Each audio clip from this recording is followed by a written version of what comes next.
Bienvenue à ce rendez-vous hebdomadaire d'actualité avec Maître Albert Chaba Ngala Mouloumi. Notre décryptage commence par la politique. Fin de la deuxième mission confiée à l'informateur Augustin Kabouya et remise de son rapport au chef de l'État.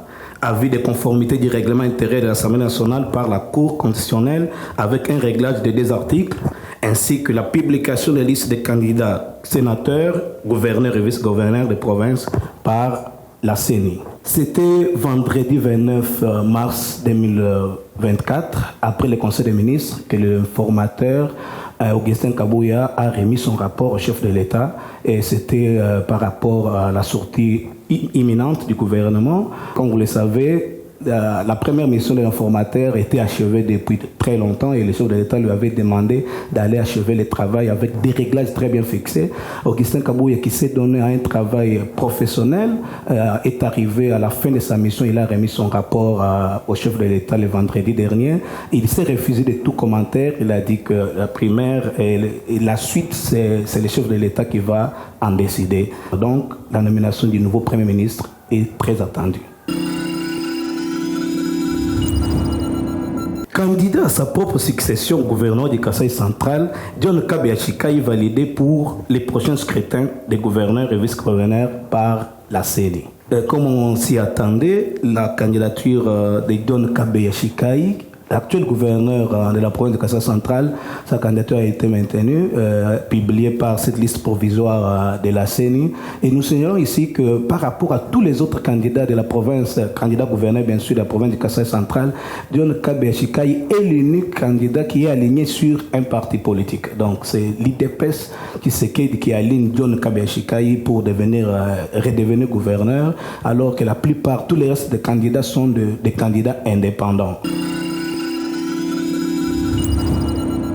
Des validations aux invalidations. Dossier spécial d'invalidation provisoire de la candidature de Deo Kassongo à l'élection du gouverneur pour la ville-province de Kinshasa.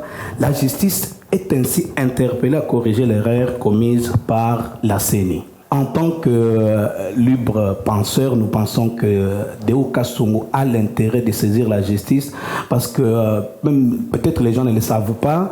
Deo Kassongo a été à la CENI, il a demandé les macarons, on lui a donné les macarons et il a directement payé la caution de 10 millions de francs congolais comme exigé par la CENI. Et lorsqu'il a récupéré son macaron, il avait 5 jours pour ajout, dépôt, restitution de sa candidature. Et pendant ce temps, il a eu son colissier et ils sont allés déposer leur candidature dans l'échéance. Voilà pourquoi nous rappelons ici que la justice doit faire son travail et nous voulons qu'il y ait quand même une confrontation. Donc l'un part avec comme chance candidat de l'IDPS, mais l'autre est un expert, l'autre est favori parce qu'il s'y connaît, il maîtrise très bien la vie de Kinshasa. Alors pour ne pas être partisan, nous voulons qu'il y ait un bon débat, qu'il y ait un bon challenge, alors que la justice corrige l'erreur commise par la CENI. Meeting de Corneille Nangaa Kiwanja, adhésion de certains cadres du PPRD OM23 AFC et la réaction du secrétaire général de l'IDPS Augustin Kabouya à travers les meetings du parti présidentiel de ce samedi 30 mars à Kinshasa.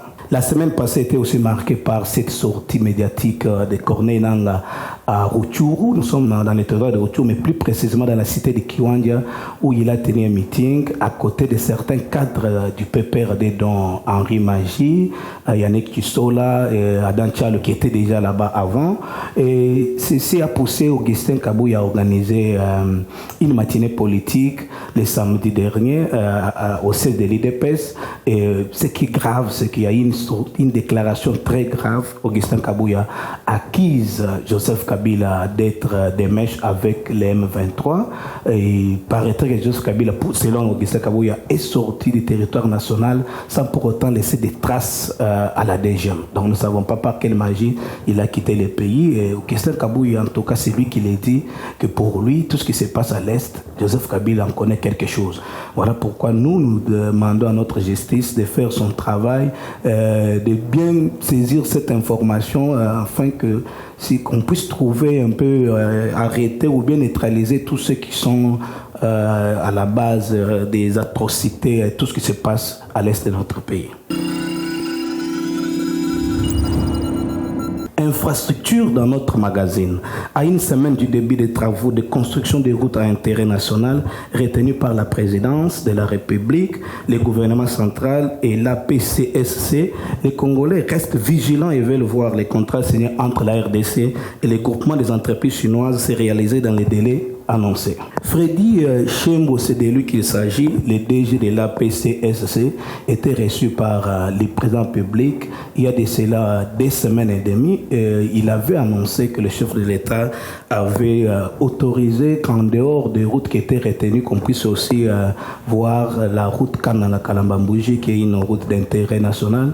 Mais ici, par rapport à Kinshasa, avec les embouteillages que nous connaissons ici, si les travaux de construction des 2 routes, dont celle qui doit quitter du côté de la gare centrale, prolongeant le fleuve jusqu'à l'aéroport, et celle qui doit contourner la ville de Kinshasa à partir de pompage, qui moins dit de brasserie, Zoko pour arriver aussi à l'aéroport. Alors, si ces 2 routes sont construites, en tout cas, ça va diminuer les embouteillages à Kinshasa. Donc, à travers un contrôle citoyen, nous allons à tout moment, à travers notre magazine, vous faire part de l'évolution de ces travaux tant attendus. Terminons en santé avec cette sensibilisation à l'endométriose, une maladie peu connue mais dangereuse qui attaque une femme sur 10 à travers le monde. Organisée par l'ONG Endoker, cette sensibilisation visait à informer et éduquer sur les défis auxquels sont confrontées les personnes atteintes d'endométriose. Diani Moulanga, présidente de l'ONG Endoker, était dans la rue ce 30 mars à l'occasion de la clôture du mois de mars, mois dédié à la femme du monde et la femme congolaise en particulier. C'était pour sensibiliser à cette maladie qu'on appelle endométriose. L'endométriose, c'est une maladie, comme on l'a dit, un peu moins connue, mais ses effets sont en tout cas déplorables. Elle attaque une femme sur 10 dans le monde, que les femmes puissent s'intéresser à cette maladie, puissent avoir beaucoup d'informations sur ça, parce que se dépister, savoir quelles sont les causes, où est-ce que ça amène, quelles sont ses conséquences. Il faut en tout cas, à l'occasion du mois de la femme qui vient de se terminer, que les femmes pensent aussi à l'endométriose. Merci de nous avoir suivis dans ces programmes hebdomadaires d'information et à la semaine prochaine.